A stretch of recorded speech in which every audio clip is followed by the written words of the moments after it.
So guys, 11/11 today. Na-check out nyo na ba yung mga na-add to cart nyo? Kung hindi pa, nag-iisip pa kayo kung saan nyo kukunin ang ipambabayad nyo? Well, eto maraming mga promotion recently. Lalo na si G-Loan na nagte-text na ngayon sila sa akin para sa mga promotion nila. At ikikwento ko sa inyo, medyo bakit ako tinabang kay G-Loan. Bakit nga ba? Samahan nyo ako pag-usapan natin yan. Sit back and let's discuss. Coming right up.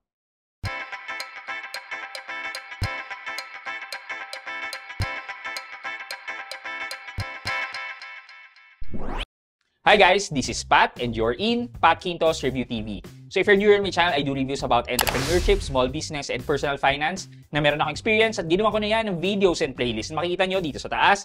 At kung bago ka dito sa channel ko, you may want to consider subscribing to my channel. So guys, good day sa inyong lahat and today is 11/11. Kung may mga na-add to cart na kayo dyan at nag-iisip pa kayo kung saan kayo kukuha ng pera yung pambabayad nyo dyan, o nag-iisip ba kayong manghiram lalo na kay G-Loan? Well, itong video na to ay para sa inyo. Okay, so pag-uusapan natin ngayong araw na to ay tungkol sa G-Loan. Or better yet, ang experience ko recently with G-Loan. And bakit? Bakit? Kasi, guys, yung experience ko na ito is normal nyo ring na-experience. Nababasa ko sa comment section na bakit po ganito ang G-Loan? Parang bigla akong nawala ng access. Bakit po ganito ang G-Loan? Bumaba ang loanable amount ko. Well, hindi kayo nag-iisa. Yan exactly ang na-experience ko with G-Loan. Kaya medyo tinabangan ako. O paano ba? Nagdamdam ako kay G-Loan. Kasi isa sa go-to product ko, go-to loan service ko si G-Loan. Kasi maaasahan mo siya in terms of availability of funds. And yung interest rate, hindi siya loan shark. And sigurado tayong sumusunod siya sa patakaran set by BSP. So hindi nyo pa alam, hindi ko ina-advise na i-pay off nyo kagad ang inyong G-Loan para makapag-reloan kayo. Para hindi talaga tayo ganun na nag-e-expect kay G-Loan. Kasi baka naman pinay out natin, yun na lang natitirang pera natin, thinking na makaka-reloan kayo kay G-Loan. Yan. So, sabi ko nga, na-experience ko siya recently. September, last 2 payments ko with G-Loan. Tapos mula nung nagte-text na sila na sabi, if we want to loan again with a discount coupon of ganito, pay off your remaining months with G-Loan. Well ako, hindi ko naman kailangan ng funds during that time. So, bahala na kayo, pay out ko lang yan. So, ganun yung view ko with G-Loan. So, tinapos ko lang siya per month talaga. And then, October, nag-pay off ako. Kasi last month yung October. Nung nag-pay off na ako ng October, okay naman siya. Nag-update siya kagad. Hindi katulad dati na pag nag-pay off ka ng G-Loan, maghintay ka pa ng up to 3 to 5 banking days bago mo makita kung papalunin ka nila. So, ngayon, nung nag-bayad ako ng last month na loan ko, nag-reflect naman siya kagad. Well, that's a good improvement kay G-Loan. Okay, ito na ngayon. Nung nag-update siya kagad, ini-expect ko na 25,000 yung ibibigay sa aking loanable amount. Pagtingin ko, 15,000, sabi ko, wala naman akong ginagawang kakaiba. Maaga naman ako nagbabayad. I mean, hindi ko nga pinapaabot ng due date para makapagbayad ako.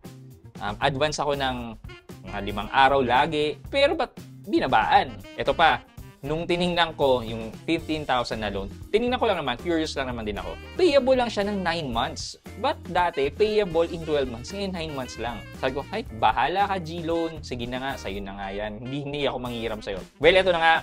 Moving fast forward, 11/11. Ang daming text sa akin ni GCash, G-Loan specifically. Ito, nag-text sa akin nung Monday. Sabi niya, limited time offer. Get another G-Loan and enjoy your increased credit limit of 20,000 pesos. Hello! 25,000 pesos nga yung credit limit ko with G-Loan dati. Ngayon, binabaan nyo. Tapos ngayon, increase daw. Your credit limit is subject to weekly assessment. Kaya grab the offer within 5 days before it expires. Hindi ko maintindihan. Binabaan nila. Tapos, parang yun na yung limit ko, yung 15,000. Tapos, promotional na lang lagi yung increase. Ganun ba? Katulad ba ng SPay later tsaka last pay later, mga promotional increase every month. So, hindi ko naman siya pinansin. O, nag-text ulit kahapon, November 10. Sabi naman niya, sagot na ni G-Loan ang 11/11 budol's mo. Huwag papahuli sa best deals when you get affordable installment via G-Loan. Tap borrow G-Loan in the GCash app to avail. So, medyo talaga sila, nag-ramp up ng promotion. Hindi pa nakontento, nag-text lang din kanina. Hurry, get another G-Loan and enjoy your increased credit limit of 20,000. Okay, punta tayo sa GCash. Tapos, ayan, punta tayo sa borrow G-Loan. para makita natin. So, yun na nga, nag-increase siya, naging 15,000, but previously, yung naloload ko kay GLoan is 25,000. And ito, payable na siya ngayon ng 9 to 12 months. With an average 3.59% interest per month. And then, merong one-time na processing fee na 3%. So, tingnan natin, i-calculate natin kung kamusta ang GLoan. Pag hanggang 15,000, payable lang siya ng 9 months. Pero pag moving towards 20,000 na siya, yan, payable na siya in 12 months. So, select tayo ng purpose of loan. Ayan, kung whatever, yan. Let's say business expense. And then, ito yung loan summary. Sabi niya dito, loan amount is 20,000. And then, merong processing fee na 3%, which is 600 pesos. So, ang mangyayari ay 19,400 na lang ang magiging net proceeds natin. Ang good thing dito, sabi niya sa akin, ang interest rate ko daw ay 3.09%, which is sobrang baba nito. Halos kapatay niya ng mga credit card. And then, 12 months tenure. And then, ito yung total amount due, which is 2,284.67. So, para makita nyo, i-calculate natin yan. 2,284.67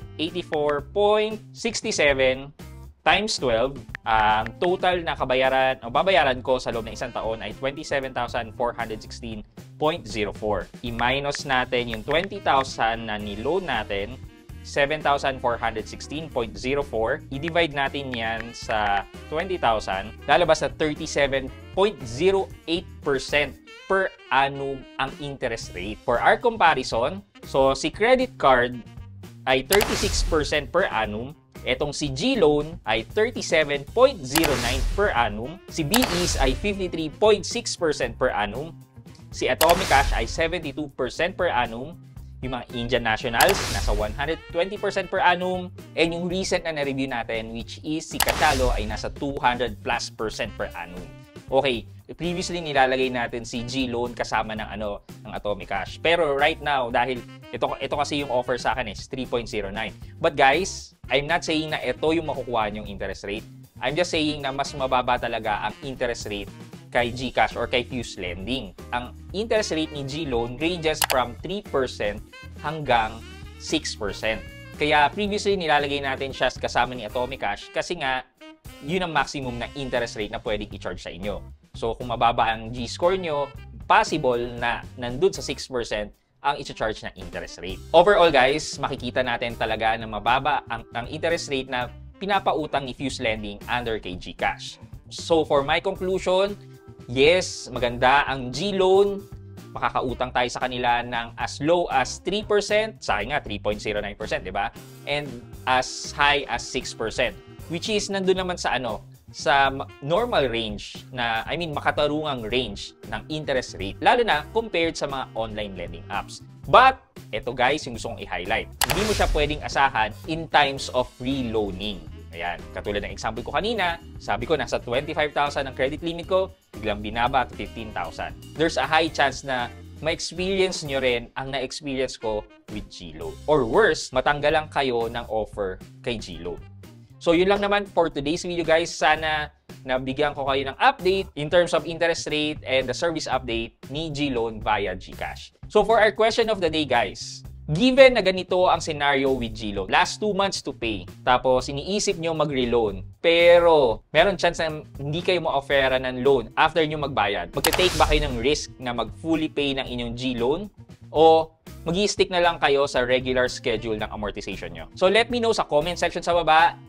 At meron kayong chance na manalo ng 500 pesos sa ating weekly GCash giveaway. And also, please make sure na ilagay nyo ang hashtag #RoadTo75K subs para may chance kayo manalo ng ating cellphone giveaway for the month of November. And make sure na naka-like and subscribe kayo dito sa aking channel. Guys, for our cellphone giveaway for the month of October, i-announce ko na to sa Monday. So, stay tuned. So, yun lang muna guys. But before we end this video, mag-shoutout muna tayo at shoutout kay at You Are Cured. Sabi niya, pa-shoutout po, loads. Salamat sa info, sir. Very interesting. Dami kong natutunan. At You Are Cured, marami ring salamat po sa patuloy na pagsuporta at sa panonood ng aking mga videos dito sa aking channel. So, yun lang muna po for today's video. I hope you can like this video. Leave a thumbs up. And if not, wala namang problema dyan. But continue to support me by subscribing to my channel by clicking the subscribe button, the bell button sa tabi ng subscribe, para mag-receive kayo ng latest notification sa lahat ng upload ko. Again guys, this is Pat Quinto and you're in Pat Quinto's Review TV. Bye-bye!